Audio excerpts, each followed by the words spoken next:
Y hoy nos convocan fundamentalmente temas internacionales. Situaciones que ocurren en otros países, a las cuales nunca hay que perder de vista, porque las cosas en un mundo tan interconectado sabemos que lo que pasa por allá lejos puede pasar por acá. Las tendencias tampoco son tan disímiles en los países del mundo, incluso cercanos. Y nos vamos a abocar primero a un asunto que ocurre tan cerca como uno de nuestros vecinos. En el Perú, un viejo nombre de la política peruana vuelve a la palestra. Hay que me decir, pero si ha estado siempre en la palestra Alberto Fujimori. Claro, desde el 2000 que dejó el gobierno, ha estado en la palestra, pero por distintas situaciones, más bien de índole judicial. Ahora, literalmente, de regreso en la política, 85 años aproximadamente, Alberto Fujimori anuncia de alguna manera que está disponible y tiene deseos de presentarse a presidente del Perú nuevamente. ¿Qué significa eso? ¿Qué hay detrás de eso? Las consideraciones que hay que tener a la vista se las vamos a preguntar a Alfredo Torres, que es presidente de la encuestadora Ipsos desde Lima, Perú. Nos contesta. Alfredo, ¿estás por ahí? ¿Cómo estás? Bueno, Matías, un gusto estar nuevamente con ustedes. Nada, pues un gusto y agradecerte que nos atiendas. La verdad que Fujimori, bueno, por ser expresidente de un país cercano, lo tenemos muy en la memoria. Además estuvo refugiado, no sé en qué estatus judicial estuvo aquí en Chile, entró de manera bastante subrepticia, estuvo mucho tiempo aquí refugiado y luego se fue de nuestro país. Supimos que estuvo cerca de la muerte Fujimori, octogenario largo, hace poco tiempo, y con una vitalidad enorme, y tú me dirás si la vitalidad es de él o de su hija, Keiko. Ahora se quiere presentar nuevamente a la primera magistratura del Perú. Cuéntanos de qué se trata esto. Bueno, sí, Fujimori es un personaje pues, que tiene décadas vigente, ¿no? Cuando dejó el poder en el 2000 se fue a refugiarse a Japón, luego regresó y se quedó en Chile, donde finalmente fue detenido y extraditado para el Perú por una serie de delitos. Estuvo en la prisión y fue indultado por razones de salud, por razones humanitarias. El presidente Kuczynski lo indultó, ese indulto se cayó, pero finalmente volvió a aplicarse con el actual gobierno y salió en libertad porque supuestamente estaba muy mal de salud. Entonces, desde ahí nomás tenemos un problema de índole, pues, por lo menos moral, ¿no? Una persona que sale indultada porque está casi moribunda, de pronto quiere participar en política. Pero el principal impedimento es de índole legal y constitucional. La ley electoral y también la Constitución peruana establecen con claridad que una persona que ha sido condenada por algún delito y no ha cumplido todavía con su pena, no puede participar en elecciones. El caso de Alberto Fujimori es que él ha sido indultado pero no amnistiado. Es decir, el indulto le permite pasar su pena en su casa, ¿no? En libertad, pero no lo exime de la condena. De hecho, todavía tiene que pagar una reparación civil y tiene otros derechos limitados, como por ejemplo el de participar en las elecciones. Alfredo, recuérdanos por qué estuvo preso, condenado, bueno, después indultado por las razones que tú das. ¿Cuáles son las condenas que pesan sobre él? ¿Sobre qué? ¿Que los casos de derechos humanos de Barrios Altos y La Cantuta, esos son? Sí, hay dos tipos de crímenes, ¿no? Uno es el de responsable, digamos, mediato, o sea, no, de los crímenes, o sea, no se le atribuye a haber participado directamente en los crímenes, pero la interpretación de la Corte Suprema en su momento fue que él tenía una responsabilidad como presidente de la República, en ese momento autoritario, porque hubo un momento en el cual él hace un autogolpe y controla todo el poder 92. Antes de volver a convocar elecciones, el año 92. Entonces, en ese lapso ocurren estos crímenes y él se le responsabiliza por esos crímenes. Y luego también por casos de corrupción que él sí ha aceptado, se ha allanado a los casos de corrupción, incluido, por ejemplo, un caso muy curioso cuando su principal asesor, Montesinos, decide pues escapar del Perú. Fujimori le da una indemnización por despido, digamos, de $15 millones, ¿no? Entonces, ese dinero era muy evidente que había sido fruto de una corrupción porque si no, él no salió, digamos, de manera formal, ¿no? Ese crimen y otros más lo reconoció. Entonces tiene crímenes de los dos lados, derechos humanos y corrupción. Perfecto. ¿Y qué penas había sobre él? ¿De cuántos años? Para saber si no hubiese tenido los problemas de salud que adujo, ¿estaría todavía preso? Bueno, las penas fueron elevadas, fue 25 años de prisión que no se han cumplido todavía. Por supuesto, hubo un gran debate en su momento si correspondía una pena tan elevada por ese tipo de crímenes, porque no estaba probado que él hubiese ordenado pues, los crímenes, los asesinatos.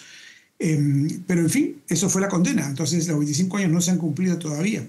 Ha estado en prisión pues, menos de 20 años, ¿no? Bueno, ¿cómo entonces, o sujeto en qué principio legal, hoy día Alberto Fujimori Nomoto se presenta o quiere presentarse como presidente? ¿O sencillamente es un juego, es un globo sonda y es un intento mediático por algo que, no sé, desde aquí no lo logramos leer? Claro. Bueno, el pretexto es el mismo que usaba pues, Evo Morales en su momento en Bolivia, ¿no? Es el derecho humano a postular, que también hay un artículo de la Constitución que garantiza pues, el derecho de los ciudadanos de más de 35 años, en el caso del Perú, a postular. Pero hay otros artículos de la Constitución y hay leyes que lo impiden para el caso de los condenados, ¿no? Entonces, es muy débil su caso desde el punto de vista jurídico. Desde el punto de vista político, probablemente la estrategia es buscar algún sentimiento, digamos, a favor del fujimorismo, de victimización, ¿no? Porque lógicamente ahora sale mucha gente a decir que no puede postular y él otra vez es la víctima de un complot. Eventualmente, no, digamos, no lo dejará postular y entonces tomará el espacio de su hija Keiko, que hoy día parece como muy generosa, cediendo la candidatura en su padre, y eventualmente la tomará ella sin haber tenido que soportar todos estos meses los ataques de la oposición, ¿no? Es decir, estaríamos hablando de un padre que está siendo de escudero de una candidata ya a estas alturas eterna. Ha perdido las últimas 3 elecciones, Keiko Sofía Fujimori, recordémoslo. Y siempre, o las últimas veces, por muy escasos votos, pero por menos de un punto porcentual de diferencia. Esa sería la figura, como que él hace el peso, él hace el desgaste para entrar ella finalmente a presentarse como la lideresa de esta fuerza popular, el Partido Naranja que le llaman en Perú. Sí, esa es mi hipótesis. Yo creo que ese es el plan y que está pues bien pensado en el sentido de que también une al fujimorismo, porque habían como 2 alas, ¿no? Los partidarios de Alberto, los partidarios de Keiko ahora van unidos, claro, y eventualmente pues se producirá esta posta y efectivamente ella ha sido derrotada 3 veces, las últimas 2 por menos de un punto porcentual, pero ha habido presidentes pues como el caso de Allende que ganaron a la 4ª, ¿no? Entonces ella creo que quiere repetir el plato. Exactamente. ¿Y en esa división del fujimorismo está Kenji, su hermano también, o él ya desistió? Porque en un momento también tuvo aspiraciones personales. Sí, él está muy apartado de la política. Aparentemente, digamos, no quiere volver a ingresar en ella. No está claro si más adelante va a cambiar de opinión, pero no se ha pronunciado en estos últimos días respecto a la candidatura el intento de candidatura de su padre. Ahora, Keiko Sofía, que fue primera dama a los 20 años, porque recordemos que Alberto Fujimori estuvo del 90 al 2000, pero el 92 hizo su autogolpe, luego vino este gobierno autócrata, autoritario. Él, en un sonado divorcio con Susana Iguchi, si no me equivoco en el nombre de la mujer. Su hija, Keiko Sofía, de 20 años, 20 y pocos años, hizo de primera dama, entonces es la sombra de Fujimori. Ella también tiene no solamente 3 carreras presidenciales fallidas, sino tiene también que enfrentar a la justicia. Ya ha tenido que enfrentar a la justicia varias veces. ¿Por qué no nos recuerdas cuáles son los hechos? Sí, son casos bastante debatibles. Odebrecht es uno, ¿no? ¿Odebrecht es uno también de corrupción? Sí, correcto, pero todos son casos de donaciones de campaña. O sea, Odebrecht y otras empresas donaron dinero para sus campañas, hecho que no estaba prohibido cuando ella recibió estas donaciones. hubo por una falta administrativa, eventualmente podrían haberla demandado por quizá evasión de impuestos, algún otro caso, pero el caso le han montado por el lavado de activos y digamos, organización criminal. Entonces, es un caso muy llamativo, ¿no? Porque el fiscal pide pues 30 años de prisión para ella, pero la mayor parte de especialistas creen que lo va a terminar ganando. Lo malo para ella es que este proceso puede durar muchos años, porque el fiscal ha reunido pues miles de testigos y simplemente para entrevistar a los testigos puede pasar mucho tiempo, ¿no? Los testigos son de lo que se llama el pitufero, ¿no? Porque ella hacía pasar estas grandes donaciones como que habían sido recogidas en cócteles, ¿no? En eventos masivos, y que por lo tanto había mucha gente que había donado una pequeña cantidad y no grandes empresas que habían donado mucho. Ese es todo el caso, ¿no? No. Y le va a costar, o le cuesta en términos de imagen, le ha costado prisión preventiva, sí, que también muchos consideran que fue injusta, pero todavía ese caso la va a perseguir unos años más, porque está recién empezando la fase oral. Fujimori fue, volviendo a Alberto Fujimori Noto, que es el personaje que nos convoca esta vez, aunque parezca increíble, va a cumplir pronto 86 años. Exacto. ¿Sí? El día de las fiestas patrias del Perú cumple 86 años. El 28 de julio es su cumpleaños. Así es. Pues están prontos ustedes a la fiesta nacional.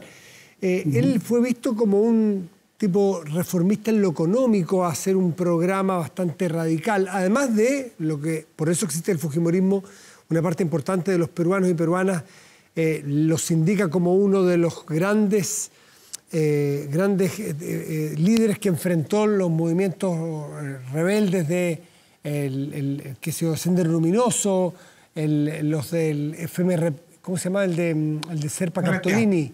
¿Cómo se llama el grupo de Serpa Cartolini? MRTA, Movimiento Revolucionario de Tupac Amaru. Exactamente, el MRTA, o sea, tiene, por un lado, enfrentar a los grupos terroristas con mucha fuerza, no exento de problemas o de acusaciones de violación de los derechos humanos, pero también en lo económico una gran revolución. ¿Cuál es el Fujimori que se quiere presentar hoy, 2024? Eso no lo sabemos todavía porque no se ha pronunciado mucho. Podría ser un tercer Fujimori más cercano a lo que ha sido la conducta de su partido en los últimos años, que es bastante más populista. O sea, él lo que hizo fue estabilizar la economía, porque no quedaba otra en ese momento, el Perú vivía una hiperinflación. De alguna manera siguió el programa ofrecido por su rival de las elecciones, que fue Mario Vargas Llosa. Entonces liberalizó, privatizó, etcétera, y la economía creció muchísimo en los años 90, pero ya al final de ese periodo, para su tercera elección, que era la del 2000, la cual por supuesto no debía haber participado porque tampoco la Constitución se lo permitía, pero igual se presentó. En ese momento ya su oferta política había girado bastante hacia el populismo, y es por donde ha continuado la bancada de su partido, ¿no? El partido que fundó en realidad Keiko Fujimori, porque cambió el nombre a Fuerza Popular. Entonces, no es tan claro, digamos, que vaya a hacer un giro de nuevo hacia la apertura económica. Lo que sí podría hacer, que es hoy día pues la demanda ciudadana más importante, es volver a su imagen de mano dura, en este caso frente a la delincuencia, que es la preocupación mayor de los ciudadanos hoy día, ¿no? Bueno, está muy de moda en todas partes del mundo y en toda Latinoamérica, ¿no? Esas posturas de mano dura y de... Mano dura. El estilo Bukele. Exactamente. Y esta Acción Naranja, este grupo fujimorista hoy día, ¿cuál es el perfil político que tiene y cuáles serían sus adversarios, sus rivales? Bueno, tenemos un rival muy preocupante, que es un candidato que también estuvo en prisión, solo que en este caso cumplió su condena, que se llama Antauro Humala. Sí. Antauro Humala... Hermano del presidente Ollanta, Humala. Hermano del presidente Ollanta, así es. Pero Antauro es bastante más radical que Ollanta, es muy nacionalista, antichileno, entre otras cosas, y él propone de alguna manera regresar al modelo de un gobernante de izquierda que tuvimos hace años, gobierno militar, Juan Velasco Alvarado. Velasco Alvarado. Entonces, con esa orientación, él está anunciando pues de nuevo estatizar empresas, ¿no? Es anti-inversión extranjera, y también mano dura, por supuesto, como él ha sido militar, tiene cierta credibilidad en su estilo de comunicación, eh, ¿no? Piensa fusilar, por ejemplo, ha ofrecido reiteradamente fusilar a los expresidentes corruptos, incluido su hermano. Entonces, claro, parece demasiado radical, pero en un momento en el cual la ciudadanía en el Perú está dividida en más de 30 partidos, está fraccionada en tantos partidos, cualquier candidato que tenga un cierto respaldo pequeño en un sector podría pues pasar a una segunda vuelta, ¿no? Entonces el riesgo que tenemos en el Perú, como nos pasó la última vez con Keiko Fujimori y Pedro Castillo, es que dos candidatos con poca votación ingresan a la segunda vuelta porque hay un enorme fraccionamiento entre los candidatos más razonables, digamos, de centro. Y al menos uno a veces aquí utiliza el término de a la peruana, refiriéndose a una elección, en referencia a que a última hora aparecen candidatos que 2 semanas antes no existían. Y es el propio Fujimori, si la memoria no me falla, que 1, 2, 3 semanas antes de la elección, cuando Vargas Llosa iba punteando, como dicen los hípicos, apareció por los palos. Fujimori terminó ganando la elección y era un candidato desconocido muy poco antes, un profesor de agronomía de la Universidad Católica o San Marcos. Agraria. O la agraria, sí, claro. Efectivamente, así fue. En 3 semanas pasó, ¿no?, de 1% a entrar a la segunda vuelta. Ganó Vargas Llosa la primera vuelta, entró él en segundo, pero después en la segunda vuelta pues lo derrotó. Y eso ha pasado varias veces y sí, es ya casi una tradición peruana que en las últimas 3 semanas la gente recién presta atención y muchos de los electores que decían no sé por qué voy a votar en blanco, de pronto se entusiasman con algún candidato y lamentablemente muchas veces un candidato antisistema, ¿no? Es el riesgo que tenemos ahora con Antauro.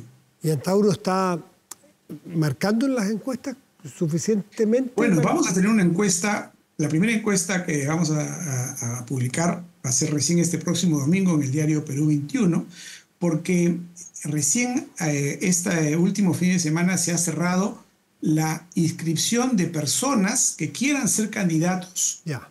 Tienen que inscribirse en algún partido político.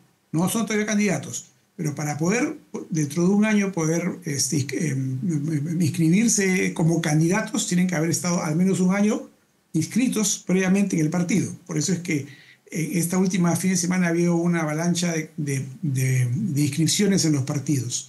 Entonces, a partir de eso, vamos a hacer una encuesta para este domingo en el diario Perú 21 y veremos qué sale. Pero es una encuesta compleja porque tenemos más de 30 nombres en la lista, ¿no? ¿Hay algún otro que sea político reconocido, que nos suene, o que haya tenido participación en otros gobiernos?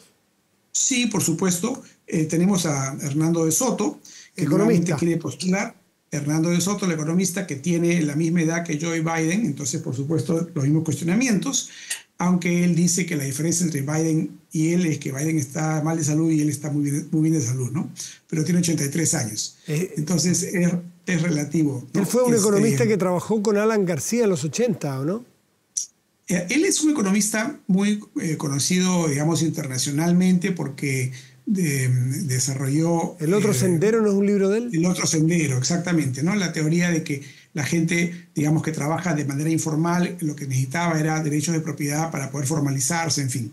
Y ha estado cerca de varios gobiernos como asesor en el mundo y también en el caso del Perú. Ha estado mucho tiempo cerca de la política, pero recién se presentó por primera vez en las últimas elecciones y quedó en cuarto lugar. Sí. O sea, sí, una buena ubicación.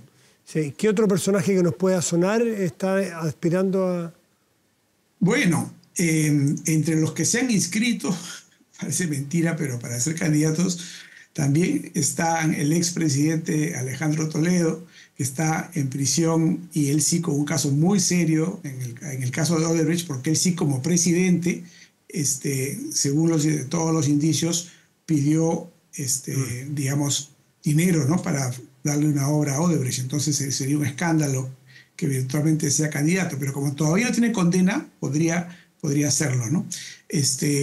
Luego, por ejemplo, hay un humorista conocido, un imitador que se llama Carlos Álvarez, un imitador político de hace muchos años, que sería pues nuestro Zelensky, ¿no? O sea, alguien Sí. que juegue desde el lado de la cercanía a la gente, desde el lado del humor, desde el lado de la presencia en medios de comunicación como humorista. En fin, hay muchos personajes que están apareciendo, todavía ninguno levanta, por lo que hemos visto en algunas encuestas previas y privadas, pero hay muchos que están, digamos, en el partidor, ¿no? Vamos a estar atentos a esa lista de los personajes que ya aparecen en una política lamentablemente menos estable de lo que uno quisiera en Perú en los últimos años, con muchísimos presidentes que no logran terminar sus mandatos, con casi todos los expresidentes presos, y un fraccionamiento del sistema político que nos hace a nosotros desde Chile mirarlo como un intento de aprendizaje, aunque a veces los errores los tiene que cometer uno mismo para aprender y no mirar. No siempre sirve el ejemplo del lado, pues, estimado. Así es. Así que, bueno, muchísimas gracias por Alfredo Torres por esta conversación muy ilustrativa y muy actualizadora de lo que está ocurriendo en el Perú. Que tengan muy buenas noches y gracias por recibirnos. Gracias, Matías. Buenas noches. Muchísimas gracias.